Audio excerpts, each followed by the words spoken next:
E aí, galera, beleza pura? Começando mais um Por Dentro da Oficina. Hoje eu quero comentar com vocês, chamar você para dividir comigo de uma ideia, né?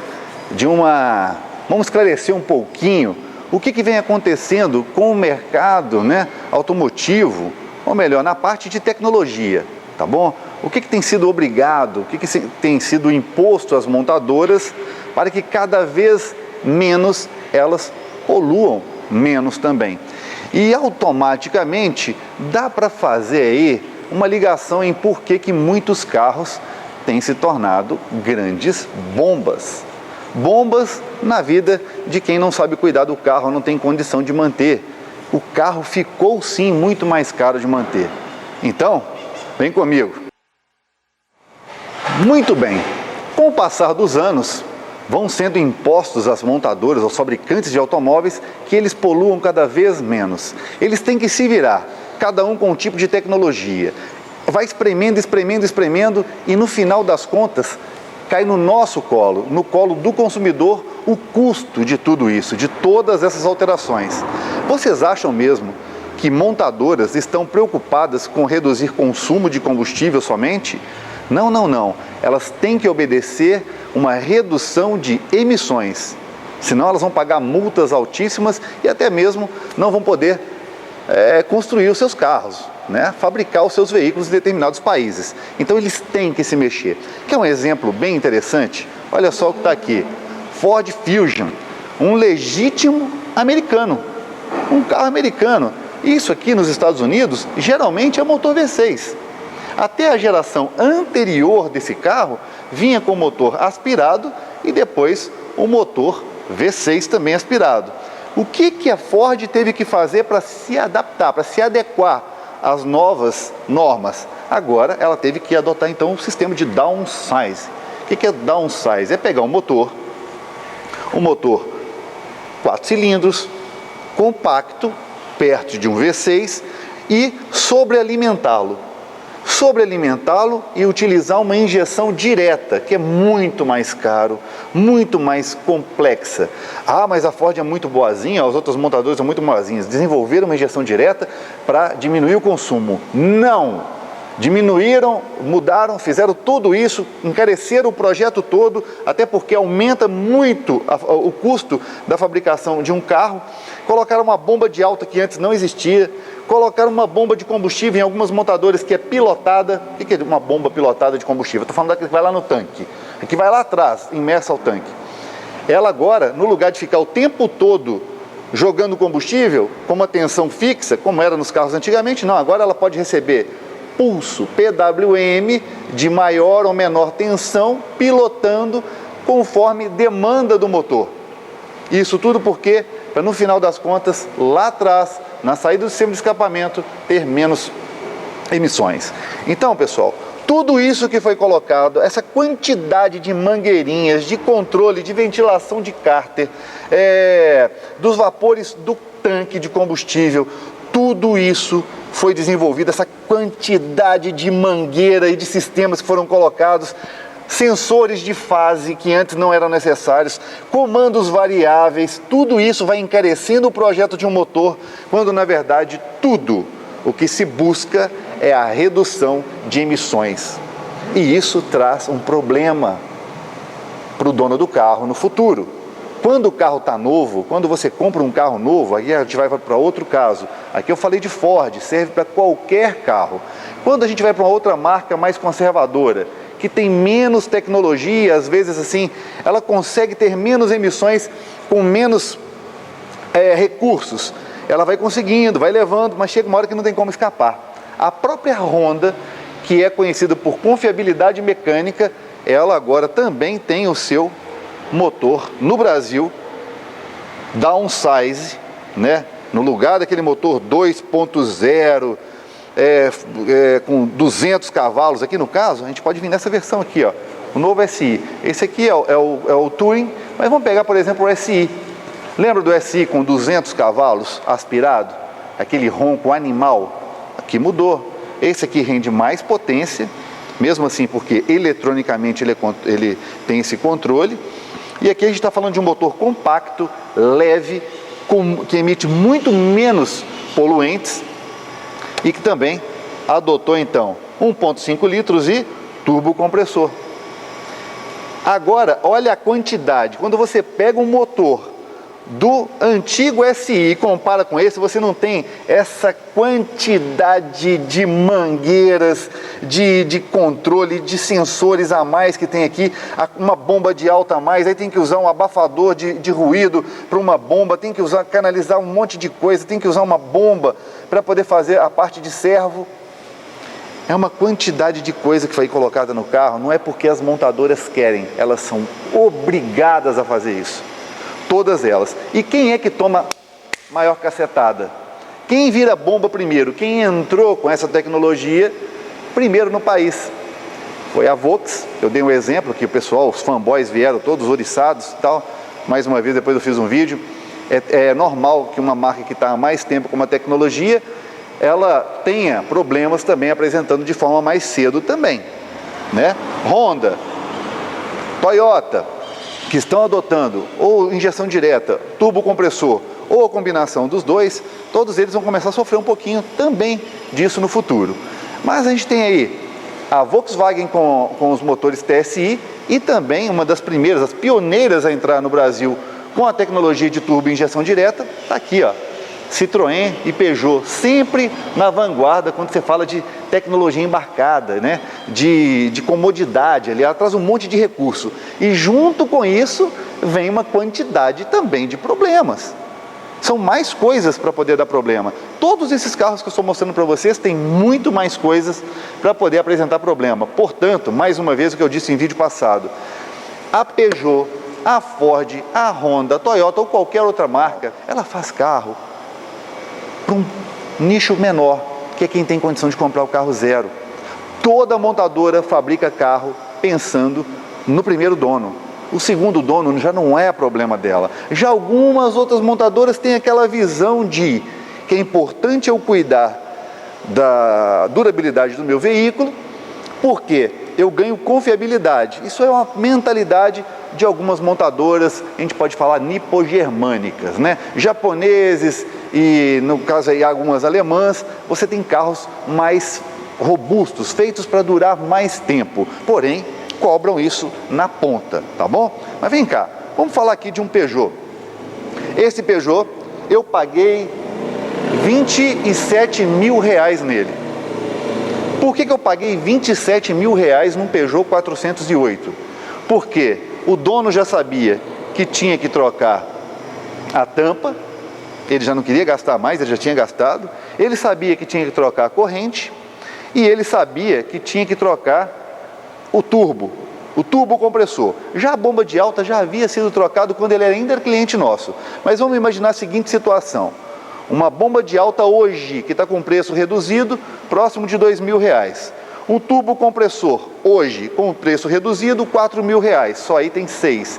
Uma tampa com mangueira, já hoje, com preço reduzido, o preço mais atual, em torno, aí somando tudo ia dar 7 alguma coisa, e um kit de corrente mais 1.000 e alguma coisa. Eu estou falando isso com o preço, pessoal, hoje, que estava muito mais caro essas peças. Então você compra um carro por 27 mil, fica todo feliz, e na hora que você vai chegar na oficina, tem que trocar todas essas peças, já com mão de obra e tudo mais de R$10 mil.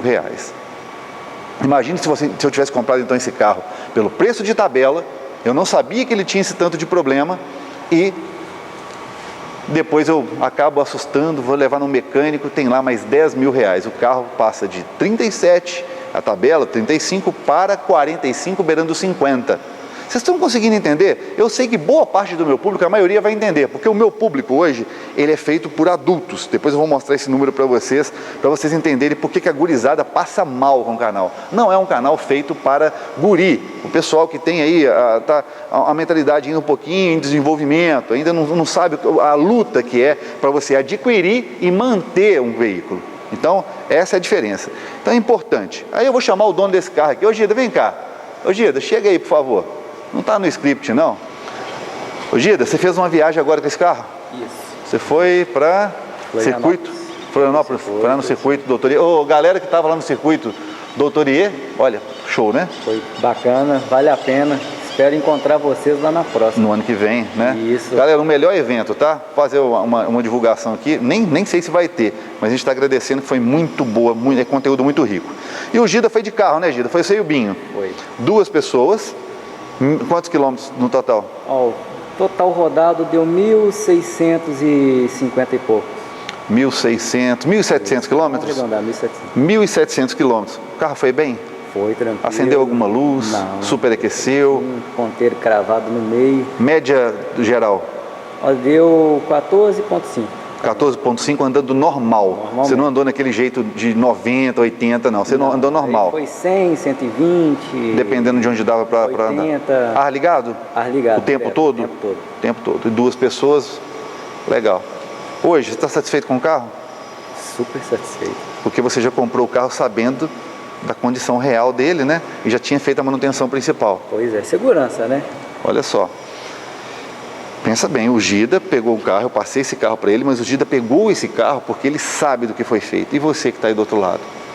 Se vai comprar um carro desses, de repente é importante saber do histórico. Mas vamos falar uma coisa, a primeira viagem que eu fiz com esse carro, apesar de eu mesmo ter feito a manutenção dele, eu fiz ela meio com o pé atrás, porque foi a primeira vez que eu peguei estrada, né? Com ele, você fica meio Com assim. ele. Foi a primeira vez que rodou muito depois de ter feito o serviço.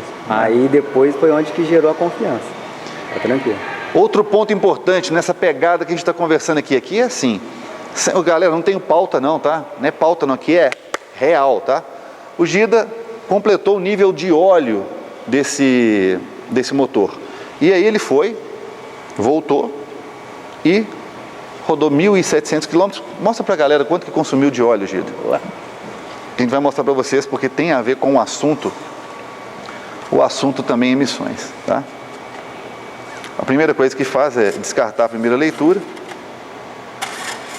Tirou a vareta. E o que a gente vê aqui, ó? Consumiu coisa de 200, 300 ml. Pouquinho, né, Gida? Foi pouquinho.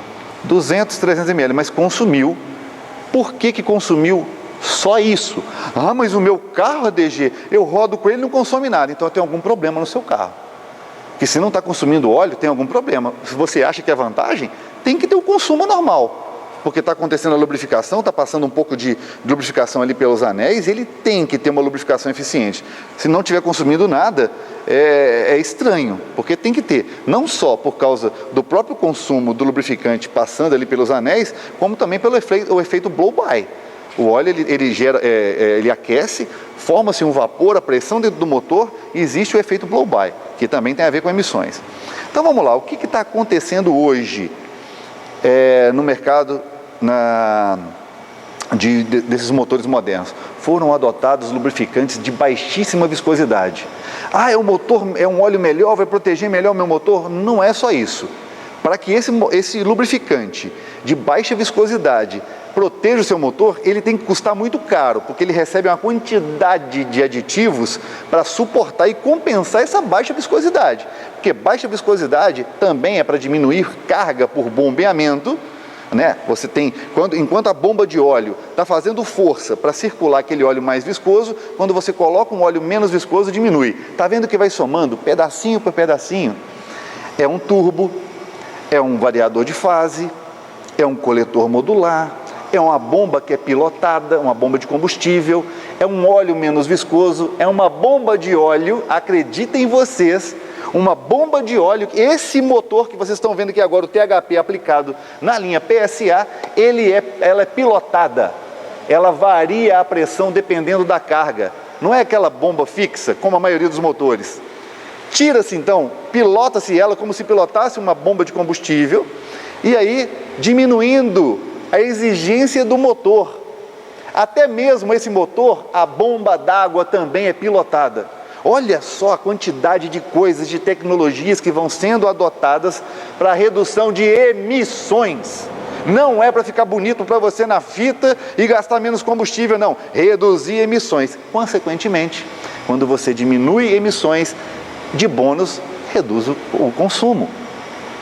Se você tem uma mistura cada vez mais estratificada, um aproveitamento de energia, você tem uma redução de consumo.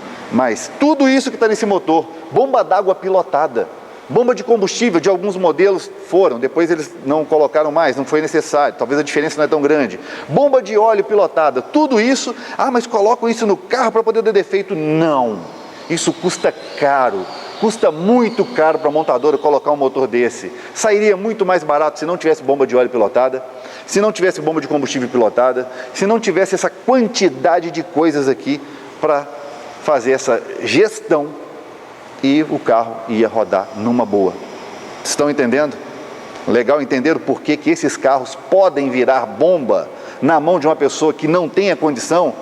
Deu para entender o que eu estou falando para vocês? Não só os primeiros, aqui ó, o primeiro, THPzão está aí na área, os Jetas, Golfs, os motores TSI foram os primeiros a chegar com essa tecnologia. Repararam que vem tudo da Europa? Lá ó, o pau quebra com relação a emissões. E quando o carro vem para o Brasil, você acha que vem um projeto dedicado para o Brasil? Não, não tem como desenvolver um motor para o Brasil.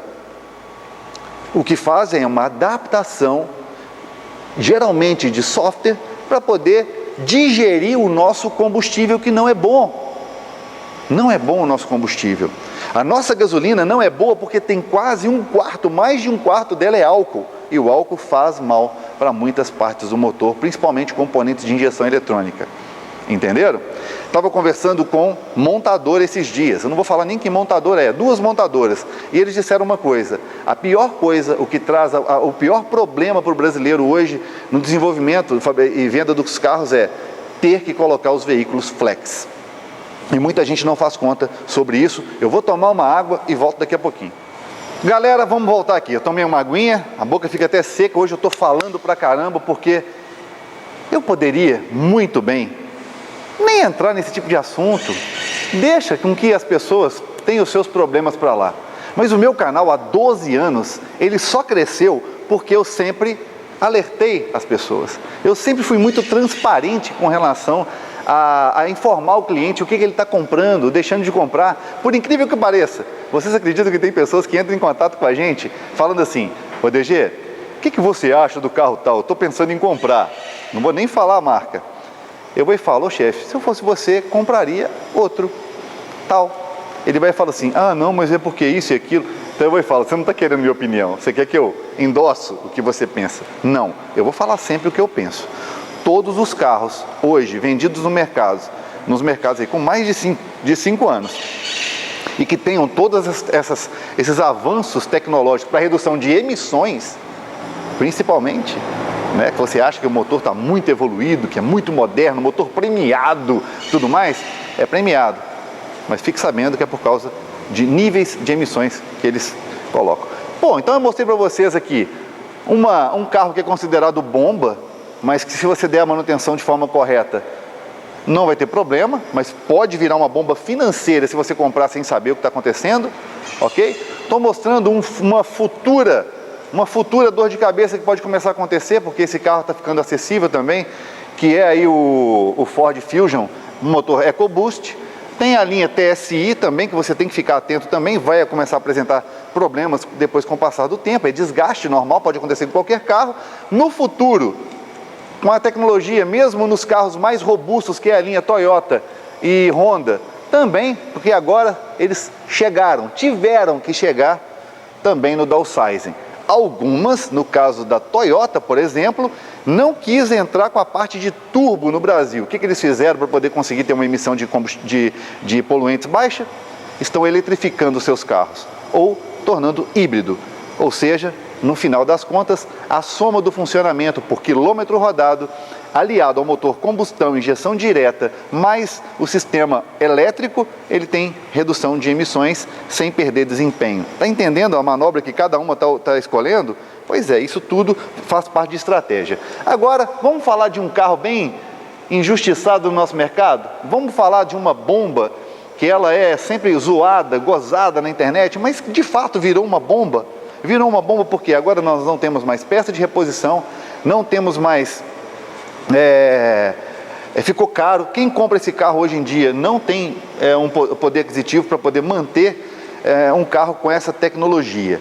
A gente está falando aqui de um Fiat Maré equipado com motor 2.4, um dos motores mais tecnológicos da gama.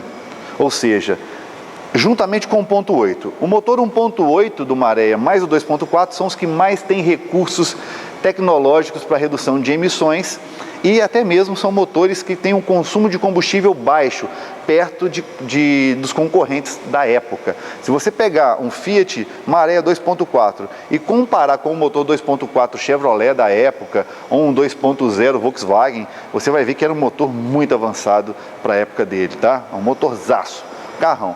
Porém, quanto custa hoje um Fiat Marea desse? Automático aqui, isso que está com motor bom. Com motor retificado, novinho, você tem que pedir pelo menos uns 12 conto, uns 12 mil reais. E aí? Aí você compra um Marea mais barato. Ah, achei por 8 mil. Tem? Pode entrar aí no Facebook. Inclusive, digo para vocês, quer comprar carro usado? Vai para essas partes de vendas aí do Facebook, que eu acho muito mais interessante do que o próprio LX. Tá? Porque pelo menos você entra no perfil da pessoa, sabe que a pessoa tem um perfil, dá para você dar uma sondadinha. Então, tá aqui o bichão, e aí você compra por 8 mil. E aí o motor começa a fumar, começa a queimar óleo, você tem que retificar. Sabe quanto que fica uma retífica feita de forma correta desse motor? Usando peças de qualidade, juntas, parafusos, anéis, pistões, bronzinas, bomba de óleo, fazendo tudo bonitinho, perto dos 14 mil reais. Já pensou você comprar um carro por 8 e ter que gastar 14 só no motor? Eu não estou nem falando de suporte de motor que não acha mais. Eu não estou nem falando da suspensão desse carro, que é bem frágil perto do peso que ele tem. Eu acho que a suspensão desse carro, ela não comporta o peso que ele tem, originalmente falando. Na minha opinião, essa é a minha opinião pessoal. Mas vamos falar um pouquinho de tecnologia que tem nesse bichão aqui, que é do ano 2000, que já tem 20 anos. Vamos falar. Esse motor usa coletor modular. É o famoso coletor variável. Poucos carros hoje em dia no mercado têm essa tecnologia. Ele consegue direcionar, modificar a admissão de ar para priorizar o enchimento dos cilindros em baixa e em alta. Legal. Variador de fase, o que está vindo hoje com muita frequência nos motores de hoje, já tem há 20 anos na Fiat, no comando de admissão. Sabe quanto custa para reparar um variador de fase, para você colocar uma peça nova? Eu não tenho nem ideia. Eu sei que já era caro há tempos atrás, imagino hoje. Se você sabe quanto custa um variador de fase do Fiat Marea hoje em dia 2.4, coloque aí na descrição do vídeo, por favor. Ok. Injeção de combustível trabalhando próximo dos 4 bar de pressão. Não é injeção direta, é injeção indireta. Nem existia essa tecnologia na época que foi lançado o Marea, porém já trabalha com pressão mais alta. Você tem uma bomba de combustível imersa ao tanque, com tensão fixa, pressão fixa, porém uma pressão mais alta. Trabalha próximo dos 4 bar de pressão, diferente da maioria dos carros da época que trabalhava com 3 bar de pressão. O que esse 1 bar de pressão me permite ter? Uma melhor atomização do combustível, da mistura ar-combustível, consequentemente, menos emissões. Correia dentada, sensor de fase, tudo sincronizado de maneira perfeita. Acelerador eletrônico, já há 20 anos que a Fiat tem isso no Brasil, porque fora já tem mais tempo. Então você tem acelerador eletrônico, sistema de admissão de ar por massa de ar, é um sensor muito mais moderno do que simplesmente um MAP. Tudo isso para quê? De repente a montadora acredita que vai colocar isso no mercado e que vai dar tudo certo. E aí quando cai na mão de pessoas que não têm condição sequer de colocar um lubrificante correto, de sequer usar aditivo no sistema de arrefecimento, o carro vira sim uma bomba. A maioria dos carros que viram essa bomba nuclear, na verdade é porque soma toda a tecnologia, complexidade, fragilidade, em muitos casos, aliados às pessoas que não têm condição de manter. Beleza? Mas eu quero aproveitar e hoje usar esse carro para falar tecnicamente de um defeito muito comum que vai começar a acontecer, principalmente agora com a chegada do verão. Vamos acompanhar, vamos falar um pouquinho sobre arrefecimento. Eu vou usar esse carro aqui porque tem muitos anos que eu sofro com arrefecimento na linha Fiat Marea. Muito bem, pessoal, verãozão tá aí. É hora que muito carro vai ficar na rodovia porque ferveu, superaqueceu, seja por um simples problema de uma tampa que não está vedando bem, acreditem, aqui dentro, a pressão dentro do sistema, imagina a panela de pressão da sua casa, a pressão dentro do sistema de arrefecimento pode superar um bar, até, né? Então, se essa pressão sobe, eu preciso de ter uma tampa com uma válvula de segurança funcionando.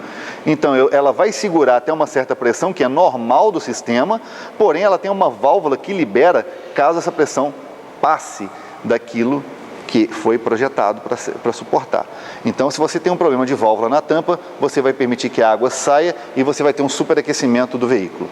Se você tem uma bomba d'água que tem um problema de rotor, o rotor pode gastar aquelas pás lá da turbina, vamos chamar assim, né, daquele rotor, ou ela pode ter um problema de soltar. Eu já vi casos que soltou aquele rotor e a bomba, a correia girava, a polia, porém o rotor não girava, o carro vai superaquecer. Uma série de fatores que pode fazer o carro superaquecer, e um difícil de pegar às vezes é quando acontece isso com o eletroventilador. E aqui no caso, nós vamos usar o Fiat Marea como exemplo. Para entender como funciona um sistema de arrefecimento, a primeira coisa que você, colega mecânico, e você, cliente de oficina mecânica, precisa entender é que existem vários tipos de sistemas. No passado, existia um interruptor térmico famoso cebolão. Era um interruptor, assim como a tomada da sua casa aí, o apagador da luz, on-off. Existia essa peça no sistema de arrefecimento. Simples, estava em contato lá no radiador, em contato com a água, um elemento expansivo, fechava o contato, passava-se então a corrente elétrica e acionava o eletroventilador. Quando a água atingia a temperatura, resfriava aquela água, esse interruptor percebia isso e abria o circuito. Era muito simples, não era? Muito legal. Com o passar do tempo, a níveis também, tudo tem a ver com tecnologia, redução de emissões, começaram a passar então por controle de central eletrônica. Como que isso é possível? Eu agora tinha um sensor de temperatura informando para a minha injeção eletrônica, e a minha injeção eletrônica, sabendo da temperatura do motor, ela então comandava o eletroventilador.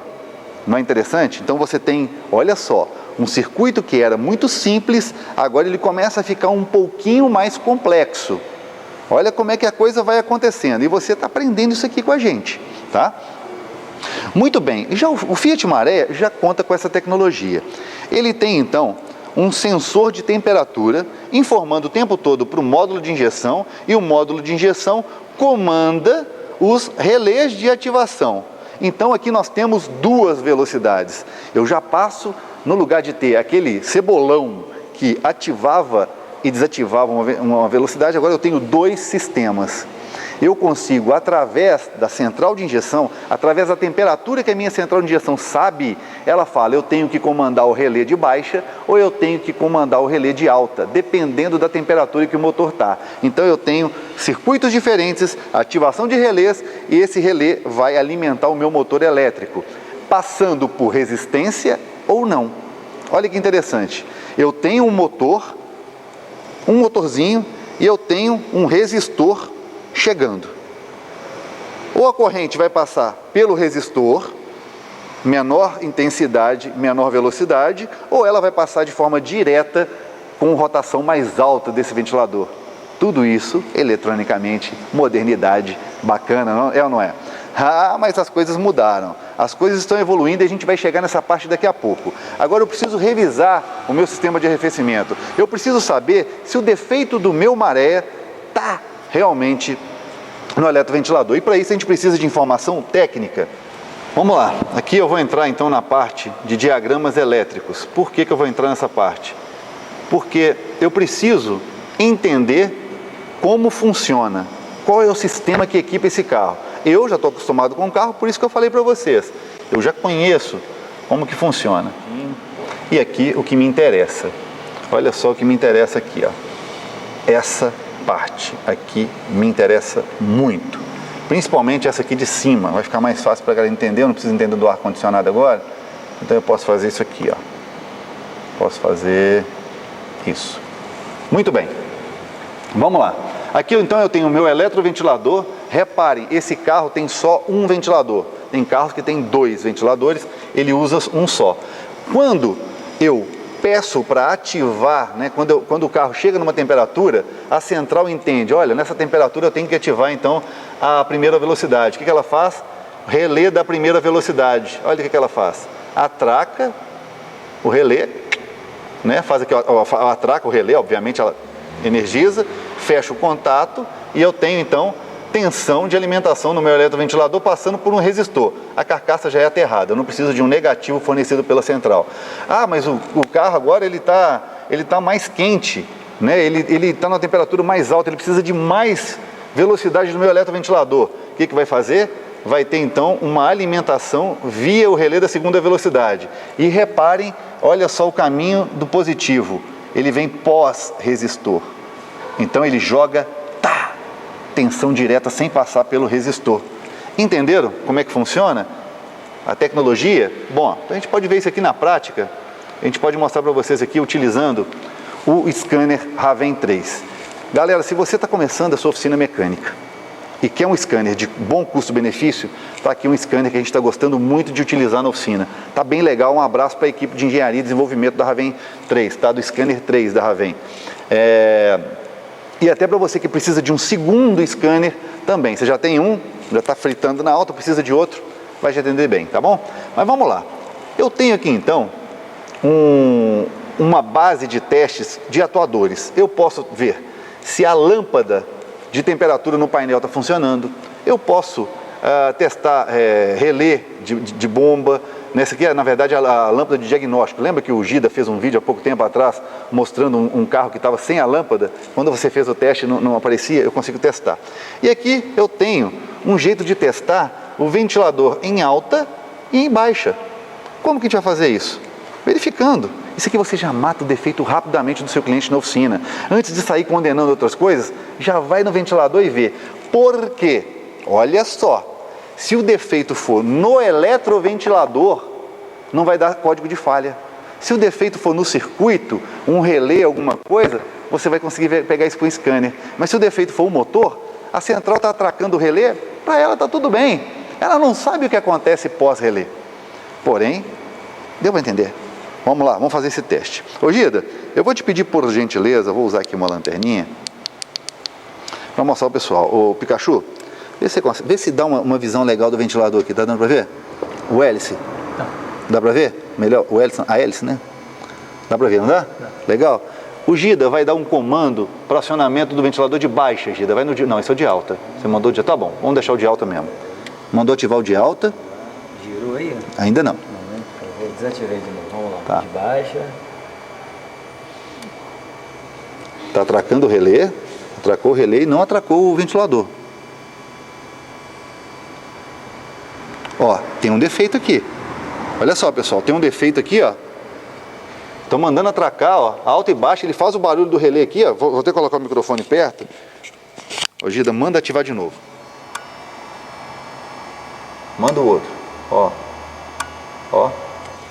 O relé está ativando, o ventilador não. Eu tenho um problema então aqui de ventilador, galera. Ou ventilador ou conector. Agora é hora de fazer o diagnóstico. Tá vendo que bacana? Tá vendo como é que é importante? Galera, isso não tá no script não. Eu ia mostrar o ventilador rodando para vocês. Já descobri que eu tenho um problema no ventilador na hora de gravar o vídeo. Vamos dar uma olhadinha, daqui a pouco a gente fala para vocês. Para fazer um diagnóstico melhor, pessoal, vamos tirar essa tomada frontal de ar e ver o que está acontecendo, que pode ser só um conector, tá? Pode ser só um conector.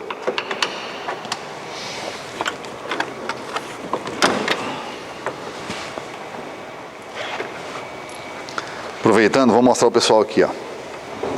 Aqui, ó, para o pessoal poder entender, ó, nós temos então o comando, né? Olha só, como é que vem a alimentação do ventilador, passa por esse conector, né? O resistor fica onde? Não, embaixo, né? Lá embaixo. Né? Tem um resistor lá embaixo. E agora a gente vai descobrir aqui o que está acontecendo, né? O que está pegando, onde está o BO, por que o ventilador não está acionando. O relé vai aqui dentro. Vamos até tirar aqui, gente. Esse aqui para a gente poder mostrar a galera. Aqui, ó. Aqui vão os relés aqui de ativação, tá bom? A alta também? A alta eu vou mandar. Quer que manda a alta? Manda a alta aí. Ah. Era aqui mesmo. Aí, né? Então a gente vai ter um problema talvez na resistência e nesse... Tá, deixa eu mandar abaixo. Vou mandar abaixo. Aí, abaixo tá funcionando também. Dá só o contato aí, né? Só o contato. Achou o defeito? Galera, volta aqui pra mim aqui, Pikachu. Olha só. Achamos um defeito no carro que a gente achou que nem defeito tinha, né, Gida? Exatamente. Ia colocar o carro para rodar.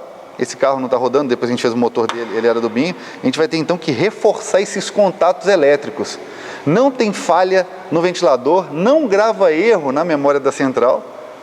Por quê? Eu posso inclusive conferir isso aqui agora. Qual é a falha que tem gravada? Não foi detectada nenhuma falha no sistema. E eu não tinha ventilador funcionando, porque é pós-relé. Se eu desligar o relé aqui, vai gerar então as falhas. Viu como é que eu consigo fazer o teste? Usando o equipamento aqui, ó, eu já consigo agora simular. Vou mandar ativar então a baixa. Mostra aqui o ventilador agora. Vou mostrar o ventilador, vou ativar a baixa. Consegue pegar uma imagem nítida aí do ventilador? Pode acionar? Atracar a baixa velocidade.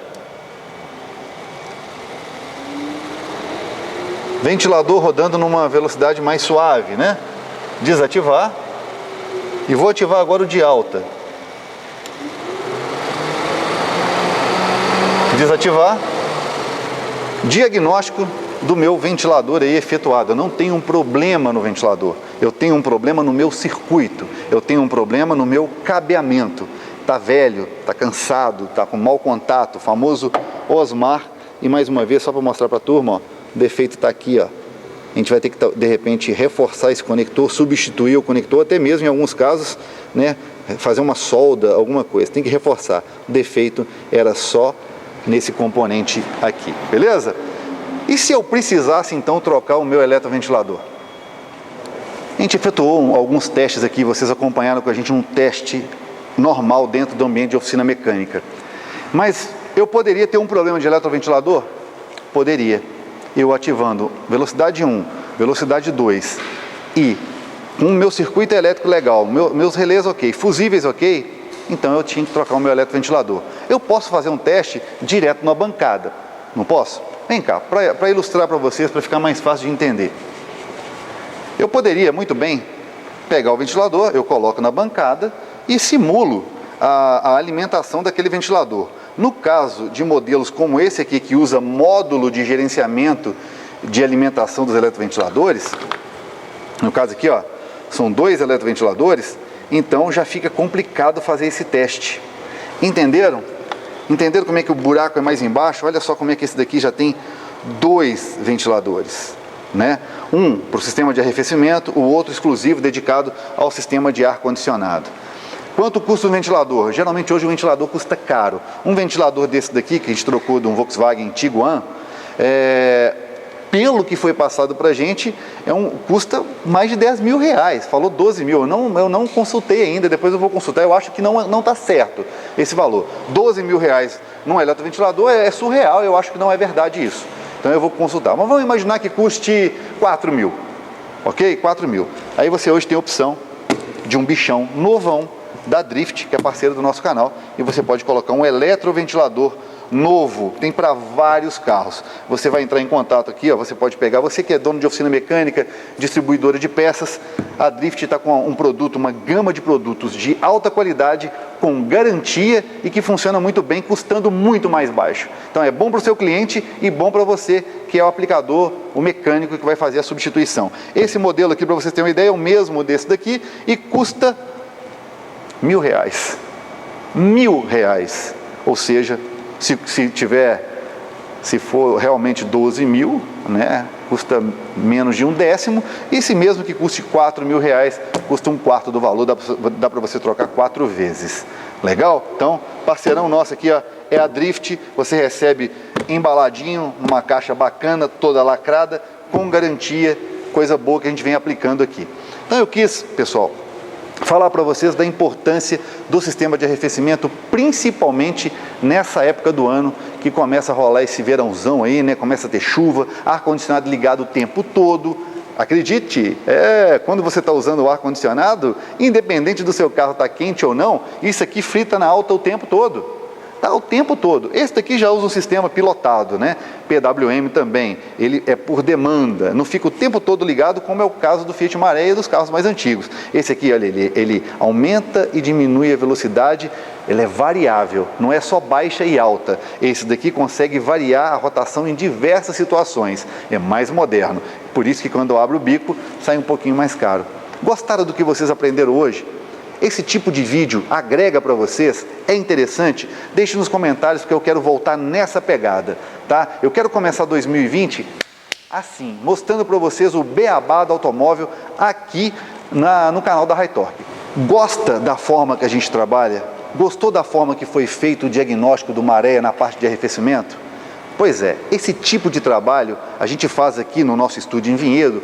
Porém, para você que tem uma Hi-Torque Car Service próximo de você, eles vão trabalhar da mesma maneira. Eles foram treinados e trabalham dessa maneira. Se você quer um diagnóstico assertivo, preço justo, Hi-Torque Car Service. Vai aqui na descrição do vídeo, hitorque.com.br/oficinas, veja qual é a Hi-Torque mais próxima de você. Não deixe de conferir no nosso site se realmente aquela Hi-Torque está ali disponível para você, tá bom? Somente as Hi-Torques que estão aqui disponíveis no nosso site estão de fato aí alinhados com a gente, tá? É ainda uma Hi-Torque, beleza? Um forte abraço, pessoal, espero que vocês tenham gostado desse tipo de conteúdo. Deixe nos comentários o que você achou, o que a gente pode fazer para melhorar. Não deixe de se inscrever e aquele like básico caso você queira. Se você gostou, like. Se não gostou, pode deixar o dislike também, é o nosso termômetro, dá para a gente saber o que a gente tem que fazer para melhorar. Maravilha? Forte abraço e até o próximo vídeo.